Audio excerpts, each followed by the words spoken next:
friends and to all my colleagues and my fans and my students everywhere. My presentation today will be about important concepts in clinical medicine and in the understanding of disease. The understanding of disease. And what is the origin of disease and how does a disease develop and then run certain clinical course, whether progressive or regressive or stationary or with remissions and exacerbations, or it's just an acute disease and then vanish. This is the understanding of disease. We have to, or clinicians in general, have to understand the basis of disease. And let me start by what we call, and this is very important in clinical medicine, the biological basis of disease. What's biological basis of disease? We have to understand this concept, which is the biological basis of disease, or the pathobiological basis of disease. And the concept of, another concept in clinical medicine is the natural history of a disease. The natural history of the disease. يعني التاريخ الطبيعي لأي مرض. وهناقش الكونسبت ده لوحده والكونسبت ده. I have to discuss each concept individually. Let me start by the biological basis of disease. What's meant by biological basis of disease or pathobiological basis of disease? It means the disruptions which happen in the structure, and I talked about this in many of my, directly or indirectly, in many of my presentations in clinical lecture series before, since 2022 till now.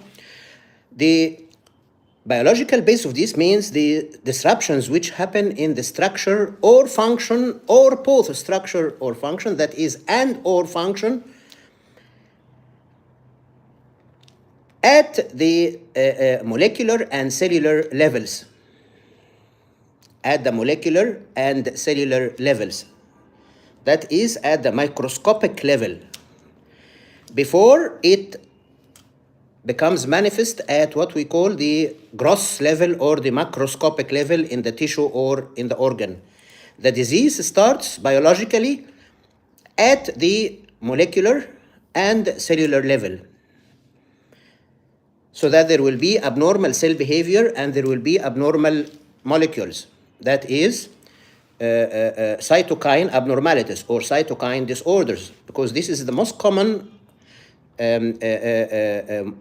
biological or molecular biological factors which play a role in the molecular basis of disease, being working as moderators between cells together and cell-to-cell interaction in the tissue. So the disruption which happen in the structure and or function, that is the structure or function or both together, of course, most of the cases the disruption happen in both together, in the structure and function. That is in the anatomy and the physiology at the gross level, which I mentioned before, that the disease, the pathology affects the anatomy, the physiology, and the biochemistry of a tissue or organ, so a disease will become manifest. It's no more normal. So when it gets abnormal, this means a disease. So the disruption in the structure and or function of at both the molecular and cellular level, and this is triggered by what? Triggered by factors like genetic mutations or abnormal signaling pathways due to abnormalities in the chemokines and cytokines, which triggers the signaling pathways in the tissues and begin the pathobiology of any disease or abnormality in the tissue or organ. So this is what we call the abnormal signaling pathways or oxidative stress, inflammation and infection. And ultimately, inflammation will happen. That's why, as I mentioned before, inflammation is basic to all as a starting process in the pathogenesis of any disease. It starts with inflammation. So inflammation is common to all pathologists, whether it is traumatic or infective or vascular or neoplastic or autoimmune or any other pathological. But I mentioned the most common pathologies which affect the organ: the traumatic, the infective, and inflammatory. Although it's sometimes mentioned separately by some authorities, they mention inflammation, infection, but I always say that inflammation is basic because all of these processes ultimately end in inflammation of the tissue. So inflammation is the basis of any disease. And these are the factors which trigger the disruptions in the structure and function at the cellular and the molecular levels, as I mentioned. And this will, through processes which include abnormal cell behavior, the oxidative stress, the genetic mutations, the inflammation, the abnormal signaling pathways, will lead to development of disease through the tissue damage. There will be tissue damage, of course, as a result of the oxidative stress, as a result of the inflammation, as a result of the abnormal signaling, as a result of the genetic mutation, genetic factors. They will lead to tissue damage or tissue injury, abnormal cell behavior. Also, there will be abnormalities in the in addition to the abnormal behavior of the cells and tissue damage, there will be affection of the behavior of the cells of the involved tissue, and this will start the process of the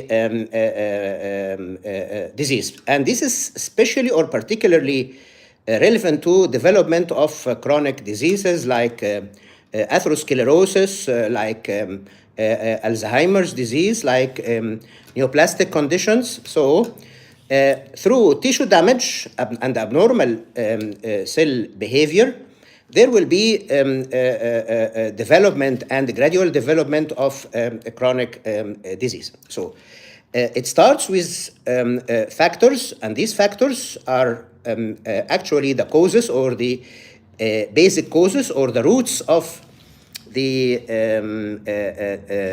progression of the further steps in the progression of the disease is relevant to genetic conditions or genetic diseases and other chronic medical conditions like atherosclerosis, as I mentioned, which plays an important role in the development of diseases inside the body, the heart, the brain, the peripheral vascular system, etc.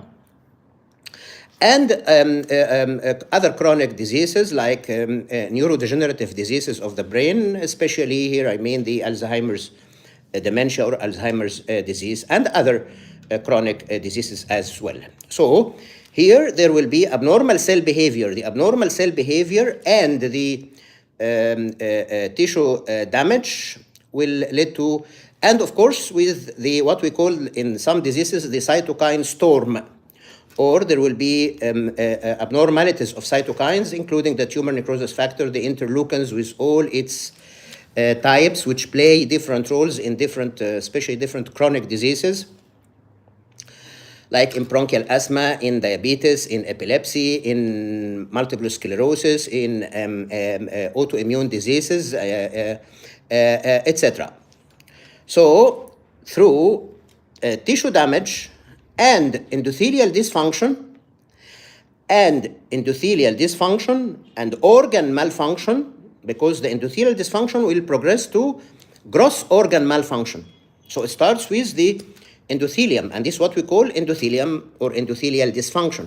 That's why endothelial dysfunction is basic to many, or plays a role in the root or the starting step in the development of many chronic diseases like diabetic syndrome, like even hypertension, like atherosclerosis. There is what we call endothelial dysfunction. So the abnormal cell behavior, the tissue damage or tissue injury, and the endothelial dysfunction, and then after that the organ malfunction, all these processes will ultimately lead to the development of the chronic disease.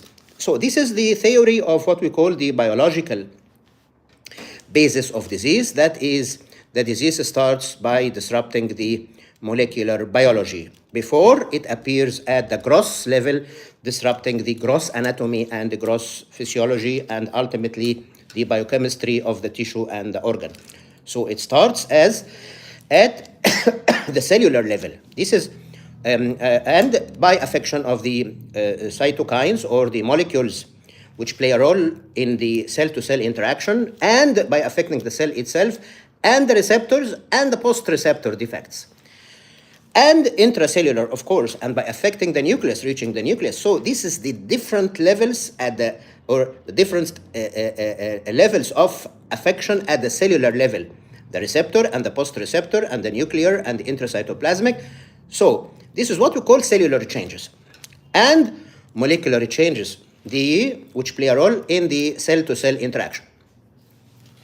And they play a role in initiation of pathology of especially of chronic medical diseases, like I mentioned, atherosclerosis and diabetes and hypertension and bronchial asthma and even epilepsy and autoimmune diseases.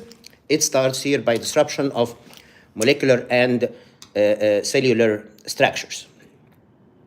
And the triggering factors, as I mentioned, are genetic mutations and, as I mentioned, the inflammation and oxidative stress, or what we call oxidative destruction by oxidative molecules, and by abnormal signaling pathways.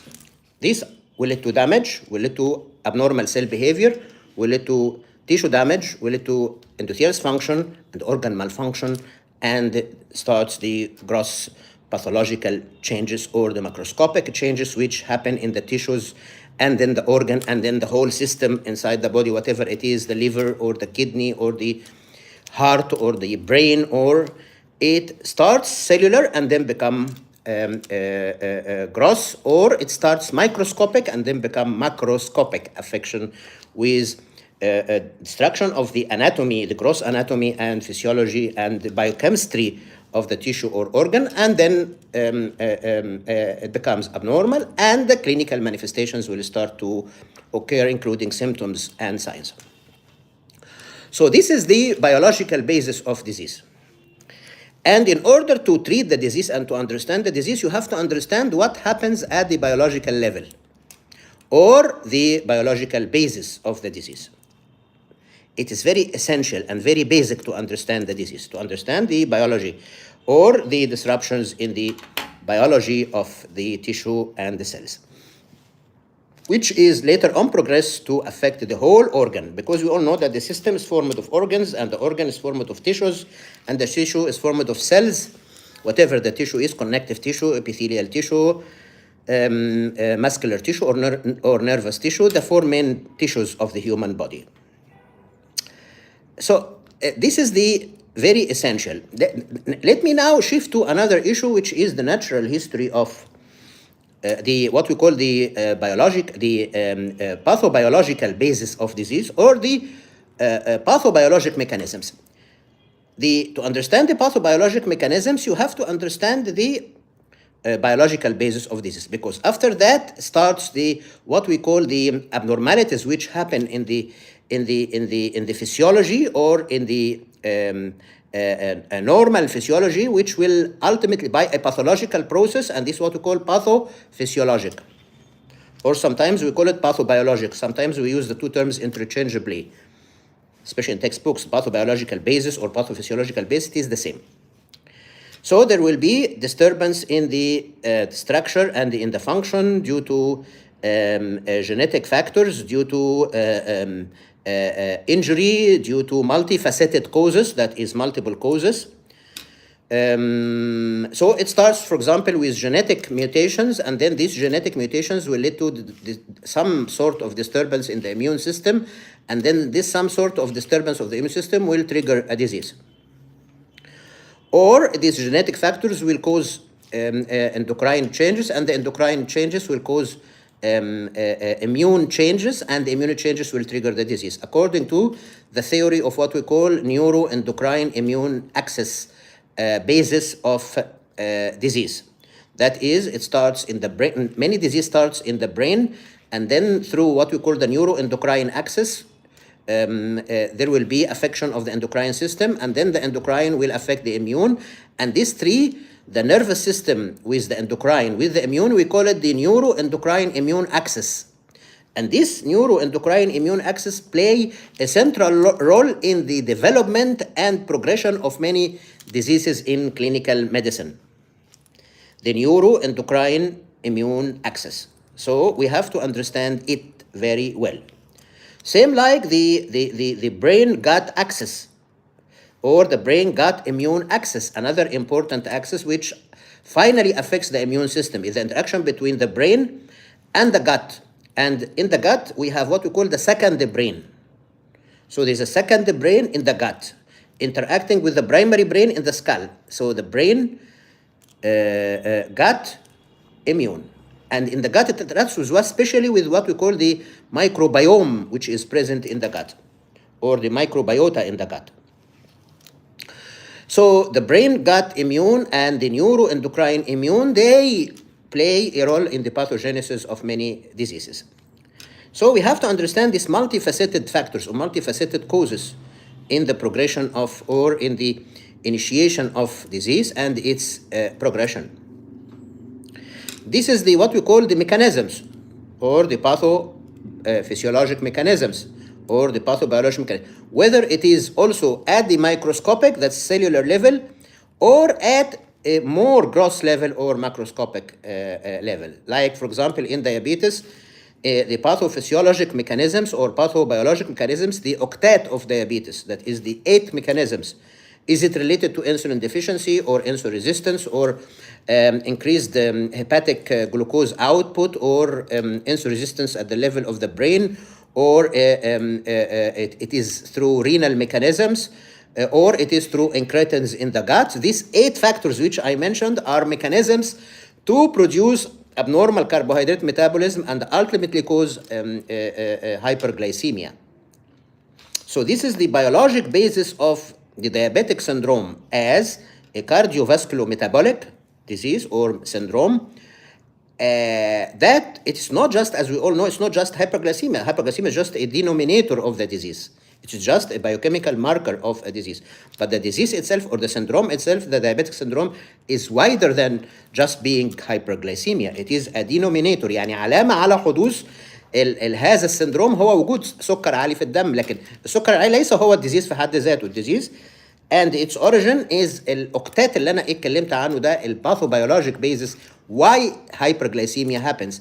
That's why for successful treatment of any disease you have to understand the pathophysiologic mechanisms or the pathobiologic mechanisms of the disease.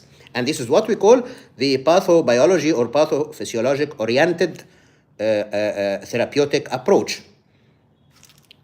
For successful treatment, you have to treat the pathobiologic, or to target the pathobiologic or the pathophysiologic mechanisms of the disease. This is what we call the pathobiology oriented therapeutic approach versus the symptom oriented therapeutic approach.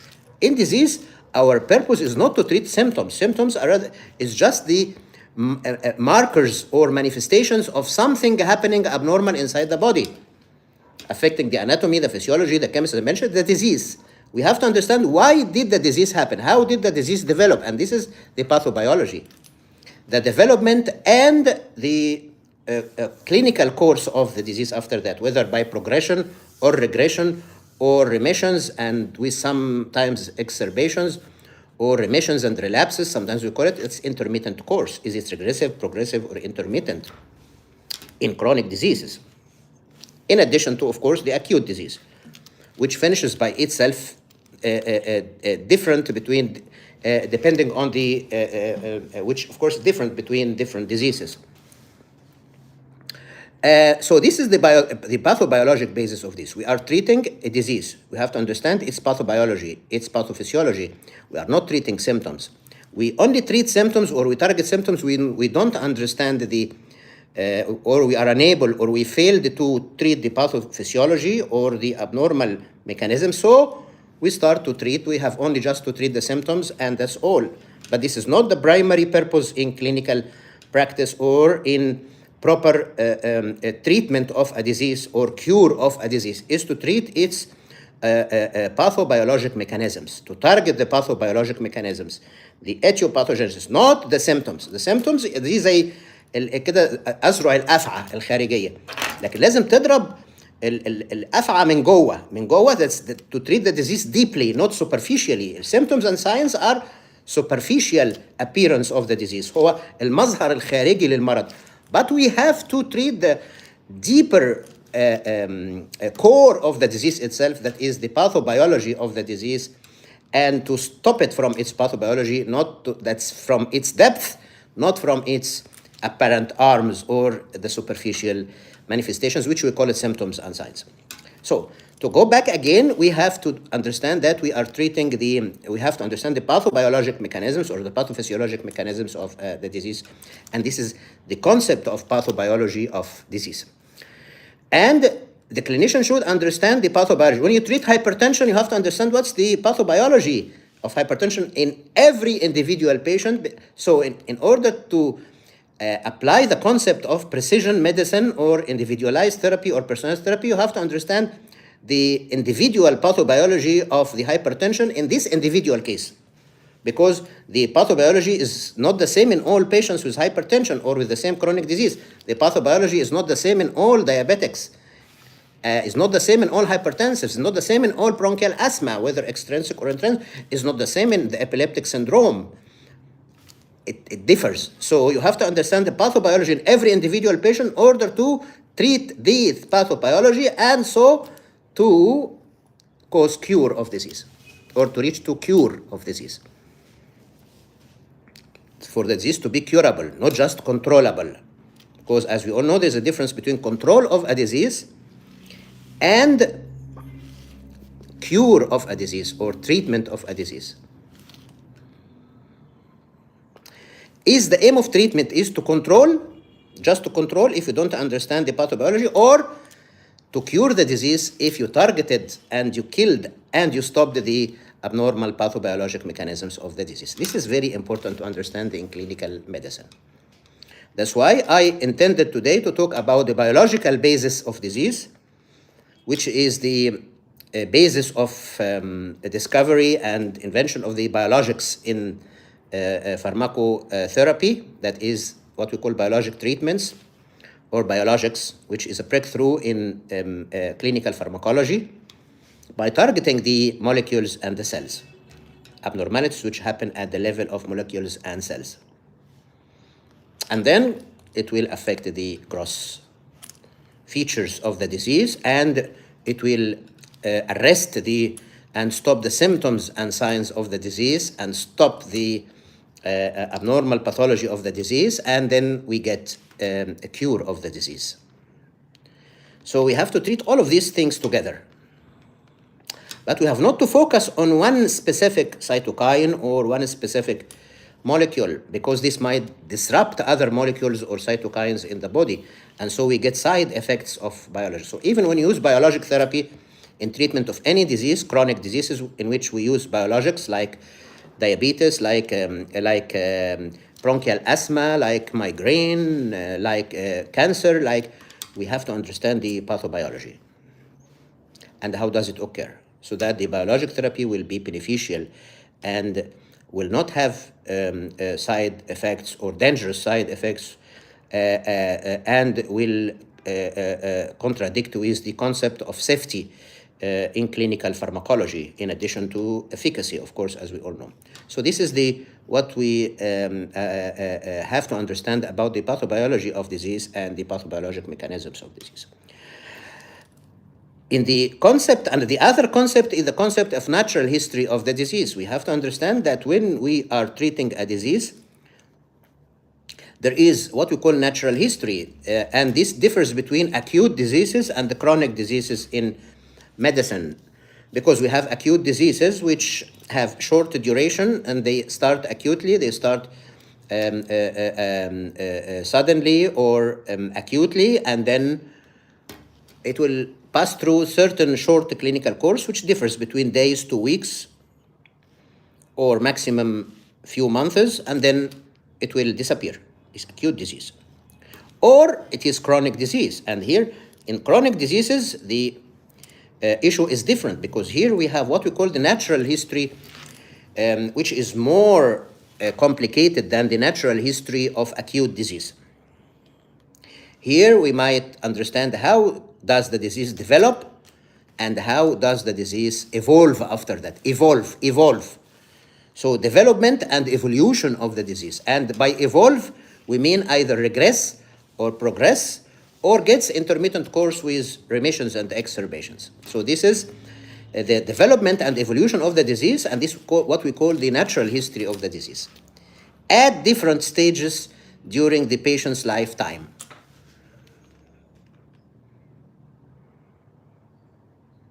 From the early manifestations, early symptoms and signs, to late symptoms and signs, to complications, etc., till we reach the terminal stages and even death of the patient due to this chronic disease or due to complications of this chronic disease. It's called the natural history of the disease. We have to understand the natural history of the disease and how the clinician should deal with the natural history of the disease. If it is a progressive disease like type 2 diabetes, for example, it is progressive disease. We have to understand how we deal with each phase or each stage of the disease in its progressive course. Or if it is regressive, we have to understand also. Or if it is with intermittent course, with remissions and exacerbations, we have to deal to know how we can deal with the exacerbations and how we treat the exacerbations and how we deal with the case in remissions in order to prevent exacerbations or relapsing disease. So this is very important to understand by any clinician, the natural history of the disease. Especially, as I mentioned, in chronic diseases. So understanding the development and the evolution of disease or chronic disease is very important. This is in general, we have to always understand these things. Thank you so much. And I will have further discussion about or further clarification of these issues in my future lectures, inshallah. Thank you so much, Professor Dr. Tarek Ali.